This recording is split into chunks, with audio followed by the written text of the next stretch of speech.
اگر ان کو لکھنے کے لیے تمام جو ہے زمین کے درخت وہ قلم بن جائے اور تمام سمندر جو ہیں وہ سیاہی بن جائے اور 7 سمندر اور بھی اس میں ایڈ کر دیے جائیں، تب بھی یہ کہ اللہ کے کلمات ختم نہیں ہوں گے۔ ان اللہ عزیز الحکیم، یقیناً اللہ تعالیٰ زبردست ہے، حکمت والا۔ اب ادھر تو اس میں تو اللہ تعالیٰ کی تخلیق کی وسعت اور عظمت کا تذکرہ ہو گیا۔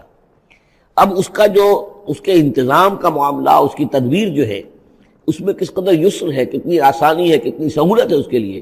یعنی اس کائنات کو، جیسے کہ سورہ بقرہ میں آیت الکرسی میں بھی آیا تھا، وَلَا يَئُودُهُ حِفْظُهُمَا، یہ آسمانوں اور زمین کی حفاظت اس پر کوئی بھاری نہیں ہے، مشکل نہیں ہے۔ اس کو جو ہے اس کے تھامنے میں، اس کے چلانے میں کوئی اس کے لیے یہ کام بوجھل نہیں ہے، وزنی نہیں ہے۔ وَلَا يَئُودُهُ حِفْظُهُمَا وَهُوَ الْعَلِيُّ الْعَظِيمُ، تو اسی کو یہاں فرمایا مَا خَلْقُكُمْ وَلَا بَعْثُكُمْ إِلَّا كَنَفْسٍ وَاحِدَةٍ، تم سب کو پیدا کرنا اور تم سب کو دوبارہ پیدا کر لینا اللہ تعالیٰ کے لیے ایسے ہی جیسے ایک نفس کا پیدا کر دینا، اللہ کے لیے یہ اتنا یسیر ہے۔ ان اللہ سمیع بصیر، یقیناً اللہ تعالیٰ سمیع ہے اور بصیر ہے۔ تو گویا کہ ایک ہے اللہ کی تخلیق کی وسعت و عظمت، وہ تو کلمات الہی، اور ایک ہے اللہ تعالیٰ پر یہ کتنا ہلکا ہے، اہون علیہ، یہ اس کے لیے بہت آسان ہے، یسر اور سہولت اللہ تعالیٰ اس کے انتظام کو اور اس کو جو لے کر چل رہا ہے وہ اس پر بھاری نہیں۔ الم تر ان اللہ یولج اللیل فی النہار، کیا تم دیکھتے نہیں کہ اللہ تعالیٰ رات کو پرو لاتا ہے دن میں، وَيُولِجُ النَّهَارَ فِي اللَّيْلِ، اور دن کو پرو لاتا ہے رات میں۔ اب یہ ایک تو اس کا مفہوم یہ ہو سکتا ہے کہ جیسے ایک ڈوری ہے اور اس ڈوری کے اندر اگر آپ نے دانے ڈالے ہوئے ہیں، تسبیح میں ایک سیاہ ہے، ایک سفید، ایک سیاہ، ایک سفید، سیاہ کے بعد سفید، سفید کے بعد سیاہ، یہ تو آتا چلا جائے گا۔ ایک یہ ہے کہ کبھی دن بڑھتا ہے اور رات گھٹتی ہے، گویا کہ دن جو ہے رات میں داخل ہو رہا ہے، کبھی رات بڑھنے لگتی ہے، دن گھٹنے لگتا ہے، گویا کہ دن جو ہے وہ رات کو انکروچ کر رہا ہے، رات کے حصے کو گویا کہ اس نے قبضے میں کر لے لیا ہے۔ تو اس طریقے سے اللہ تعالیٰ پرو دیتا ہے رات کو دن میں، دن کو رات میں۔ وَسَخَّرَ الشَّمْسَ وَالْقَمَرَ، اور اس نے مسخر کر دیا ہے سورج کو اور چاند کو۔ كُلٌّ يَجْرِي إِلَىٰ أَجَلٍ مُّسَمًّى، یہ سب کے سب چل رہے ہیں ایک وقت معین تک کے لیے۔ وَأَنَّ اللَّهَ بِمَا تَعْمَلُونَ خَبِيرٌ، اور یقیناً اللہ تعالیٰ جو کچھ کہ تم کر رہے ہو اس سے باخبر ہے۔ ذَلِكَ بِأَنَّ اللَّهَ هُوَ الْحَقُّ، یہ اس لیے کہ اللہ حق ہے۔ وَأَنَّ مَا يَدْعُونَ مِن دُونِهِ الْبَاطِلُ، اور یہ کہ جس کو یہ پکار رہے ہیں اللہ کے سوا وہ سب باطل ہیں، ان کی کوئی حقیقت ہی نہیں۔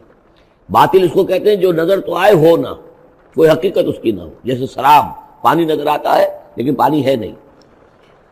وَأَنَّ اللَّهَ هُوَ الْعَلِيُّ الْكَبِيرُ، اور یقیناً اللہ تعالیٰ ہی ہے سب سے بلند و بالا اور سب سے بڑا اور عظمت والا۔ أَلَمْ تَرَ أَنَّ الْفُلْكَ تَجْرِي فِي الْبَحْرِ بِنِعْمَتِ اللَّهِ لِيُرِيَكُم مِّنْ آيَاتِهِ، کیا تم دیکھتے نہیں کہ کشتیاں چلتی ہیں سمندر میں یا دریا میں اللہ کی نعمتوں کو لے کر؟ ظاہر بات ہے ٹرانسپورٹ جو ہوتی تھی پہلے بہت بڑی، وہ سمندروں میں کشتیوں سے، دریاؤں میں بھی۔ لِيُرِيَكُم مِّنْ آيَاتِهِ، تاکہ وہ تمہیں دکھائے اپنی آیات میں سے۔ ان فی ذلک لآیات لکل صبار شکور، یقیناً اس میں آیات ہیں، لیکن کس کے لیے؟ ان سب لوگوں کے لیے جو صبر کرنے والے ہیں، شکر کرنے والے۔ صبار یہ بھی مبالغے کا صیغہ ہے، فعال کے وزن پر بہت صبر کرنے والا، شکور فعول کے وزن پر ہے بہت زیادہ شکر کرنے والا۔ وَإِذَا غَشِيَهُم مَّوْجٌ كَالظُّلَلِ، اور جب یہ کبھی سمندر میں ہوتے ہیں اور ان کے اوپر ایک موج چڑھتی ہے اور ڈھانپ لیتی ہے انہیں جیسے کہ بادل ہوں، ایسی موج آ رہی ہے کہ گویا کہ وہ تمہارے اوپر سے گزر جائے گی۔ دعوا اللہ مخلصین لہ الدین، تو وہ پکارنے لگتے ہیں اللہ کو اسی کے لیے اپنی اطاعت کو خالص کرتے ہوئے۔ فلما نجاہم من البر، اور جب اللہ انہیں نجات دے کر لے آتا ہے خشکی پر، فمنہم مقتصد، تو ان میں سے کچھ وہ لوگ ہیں کہ جو بیچ کی چال پر چلتے ہیں، یعنی یہ کہ اکثر و بیشتر جو ہیں وہ پھر شرک کی راہ اختیار کر لیتے ہیں۔ وما یجحد بآیاتنا الا کل ختار کفور، اور ہماری آیات کا انکار نہیں کرتے مگر وہی جو قول کے جھوٹے ہیں اور ناشکر ہیں۔ یا ایھا الناس اتقوا ربکم واخشوا یوما، اے لوگو اپنے رب کا تقوی اختیار کرو اور ڈرو اس دن سے، لا یجزی والد عن ولدہ، جس دن کوئی والد اپنے بیٹے سے کسی شے کو دور نہیں کر سکے گا، بچا نہیں سکے گا کسی بھی چیز سے، ولا مولود هو جاز عن والدہ شیئا، اور نہ ہی بیٹا جو ہے وہ اپنے باپ سے کوئی شے دور کر سکے گا، کوئی کسی کے کام نہیں آئے گا، نہ باپ بیٹے کے نہ بیٹا باپ کے، تو باقی سارے رشتے جو ہیں وہ تو اس کے بعد ثانوی ہیں۔ ان وعد اللہ حق، یہاں وہ آیت بھی یاد آ گئی ہوگی آپ کو، یا بنی اسرائیل اذکروا نعمتی التی انعمت علیکم انی فضلتکم علی العالمین واتقوا یوما لا تجزی نفس عن نفس شیئا ولا یقبل منها شفاعۃ ولا یؤخذ منها عدل ولا هم ينصرون۔ یا ایھا الناس اتقوا ربکم واخشوا یوما لا یجزی والد عن ولدہ ولا مولود هو جاز عن والدہ شیئا ان وعد اللہ حق، اللہ کا وعدہ سچا ہے، شدنی ہے، اٹل ہے، ہو کر رہے گا، قیامت آ کر رہے گی، جزا و سزا ہو کر رہے گی۔ فلا تغرنکم الحیات الدنیا، تو دیکھو تمہیں نہ دھوکے میں ڈال دے یہ دنیا کی زندگی، تم اسی کے اوپر ریجھ جاؤ، اسی میں مگن ہو جاؤ، اسی میں گم ہو جاؤ، تو گویا کہ یہ تمہارے لیے پھر دھوکے کی ٹٹی بن گئی کہ اصل زندگی سے تمہیں جو ہے ذہناً جو ہے اس نے غافل کر دیا۔ ولا یغرنکم باللہ الغرور، اور دیکھنا وہ دھوکے باز تمہیں اللہ تعالیٰ کی شان غفاری کے حوالے سے دھوکہ نہ دے۔ یہ شیطان آ کر یہ بھی کہتا ہے کہ اللہ تو بڑا غفار ہے، تم نے کیا کیا، کچھ چھوٹے سے گناہ تھوڑے سے کیے، اللہ کی مغفرت تو بہت وسیع ہے، خامخواہ کاہے کو گھبراتے ہو، کاہے کو توبہ کرتے ہو۔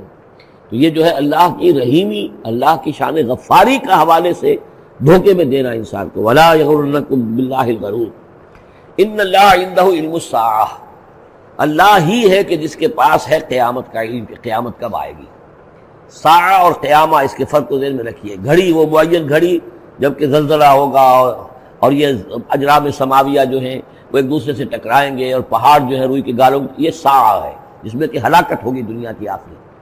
اور پھر باعث بعد الموت کے بعد جو دن آنا ہے وہ قیامہ ہے۔ قیام کہتے ہیں کھڑے ہونے کو، اس دن کھڑے ہوں گے لوگ اور حاضر ہوں گے اپنے رب کے حضور میں۔ تو عام طور پر ہم قیامت کا لفظ جب بولتے ہیں تو ساعت کی جگہ پر بولتے ہیں۔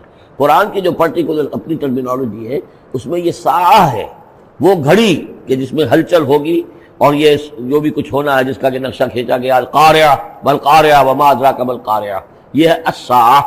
لیکن پھر جب باعث بعد الموت کے بعد جب کھڑے ہونا ہے قبروں سے نکل کر اللہ کے حضور میں، تو یہ ہوگا قیامہ، کھڑے ہونے کا دن۔ ان اللہ عندہ علم الساعہ، وہ ساعت کب آئے گی اس کا علم صرف اللہ کے پاس ہے۔ وینزل الغیث، وہی بارش برساتا ہے۔ ویعلم ما فی الارحام، وہ جانتا ہے جو کچھ کے رحموں میں ہے، ماں کے پیٹ میں کیا ہے وہ جانتا ہے۔ وما تدری نفس، اور کوئی جان نہیں جانتی ماذا تکسب غدا، کہ کل وہ کیا کمائی کرے گی۔ وما تدری نفس، اور کوئی جان نہیں جانتی بأی ارض تموت، کہ کس زمین میں اس کی موت واقع ہوگی۔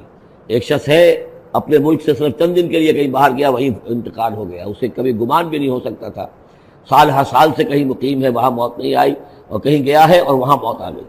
تو کوئی نہیں جانتا کس زمین میں اس کی موت واقع ہوگی۔ ان اللہ علیم الخبیر، یقیناً اللہ تعالیٰ علیم اور خبیر ہے۔ یہ جو 5 چیزیں یہاں گنوائی گئی ہیں، اس میں آج کل بڑا اشکال ہے، اور لوگ کہتے ہیں کہ یہ آپ پتہ چل جاتا ہے کہ ماں کے رحم میں جو ہے، ماں کے پیٹ میں بیٹا ہے یا بیٹی ہے۔ اس کے 2 اعتبار سے اس کو سمجھ لیجئے۔ اس آیت میں 5 چیزوں کا ذکر ہے۔ پہلی چیز میں حصر کا اسلوب ہے کہ یہ چیز صرف اللہ کو معلوم ہے، اگرچہ یہاں یہ نہیں لکھا ہوا ہے کہ اللہ کے سوا کوئی نہیں جانتا، پھر بھی چونکہ حصر کا اسلوب ہے، ان اللہ عندہ علم الساعہ، یقیناً اللہ ہی ہے جس کے پاس ہے قیامت کا علم، ساعت کا علم۔ اس میں بھی گویا کہ نفی ہو گئی کہ کوئی اور نہیں جانتا۔ 2 آخری چیزوں میں بھی نفی ہے، وما تدری نفس ماذا تکسب غدا، کوئی نہیں جانتا کہ کل وہ کیا کمائے گا، اس میں بھی کیٹیگوریکل نفی ہے اس کی۔ وما تدری نفس بأی ارض تموت، یہ بھی پھر کیٹیگوریکل نفی ہے کہ نہیں کوئی جانتا، کوئی جان نہیں جانتی کہ کہاں اس کی موت واقع ہوگی۔ لیکن 2 چیزیں جو ہے کیٹیگوریکل ڈینائل نہیں ہے۔ وَيُنَزِّلُ الْغَيْثَ، اللہ بارش برساتا ہے، یہ کہاں لکھا؟ نہ یہاں اس حصر کا اسلوب ہے، نہ یہ لکھا ہے کہ یہ کام جو ہے صرف اللہ کرتا ہے۔ اسی طرح یعلم ما فی الارحام، اللہ جانتا ہے جو کچھ کے رحموں میں ہے، اب یہ جو نہیں لکھا کہ کوئی اور نہیں جانتا۔ اس اعتبار سے قرآن مجید کے الفاظ جو ہیں ان کے اوپر تو اعتراض وارد ہو ہی نہیں سکتا۔ البتہ اعتراض اگر کچھ وارد ہوتا تو ایک حدیث پر ہوتا ہے۔ حدیث میں یہ آیا ہے کہ حضرت جبرائیل نے جب پوچھا تھا کہ مجھے قیامت کے بارے میں بتائیے، تو اس میں سے ایک روایت میں یہ الفاظ آئے ہیں کہ فی 5 لا یعلمہن الا اللہ، یہ قیامت کا علم جو ہے یہ تو ان 5 چیزوں میں سے ہے جنہیں اللہ کے سوا کوئی نہیں جانتا، اور وہاں حضور نے یہ ساری چیزیں گنوائی ہیں۔ اس کا جو ہے جواب وہ یہ ہے کہ رحم میں کیا ہے اس کا صرف ایک پہلو ہمیں معلوم ہوا ہے کہ وہ بیٹا یا بیٹی ہے، باقی جو کچھ ہے اس کے نہ معلوم کتنے پہلو ہیں، کتنا ذہین ہے، کس قدر فطین ہے، اس کے اندر کیا اوصاف ہے، اس میں کیا صلاحیتیں ہیں، شقی ہے یا سعید ہے، نیکوکار ہوگا بدکار ہوگا، کیا پتہ ہے، یا ہوگا یا ہوگی۔ تو اس سے یہ کہ اس کی جو حدیث کا بھی معاملہ ہے اس کی بھی جو ہے اس کی توضیح موجود ہے، اس پہ کسی گھبرانے کی ضرورت نہیں ہے۔ ان اللہ علیم الخبیر، یقیناً اللہ تعالیٰ علیم اور خبیر ہے۔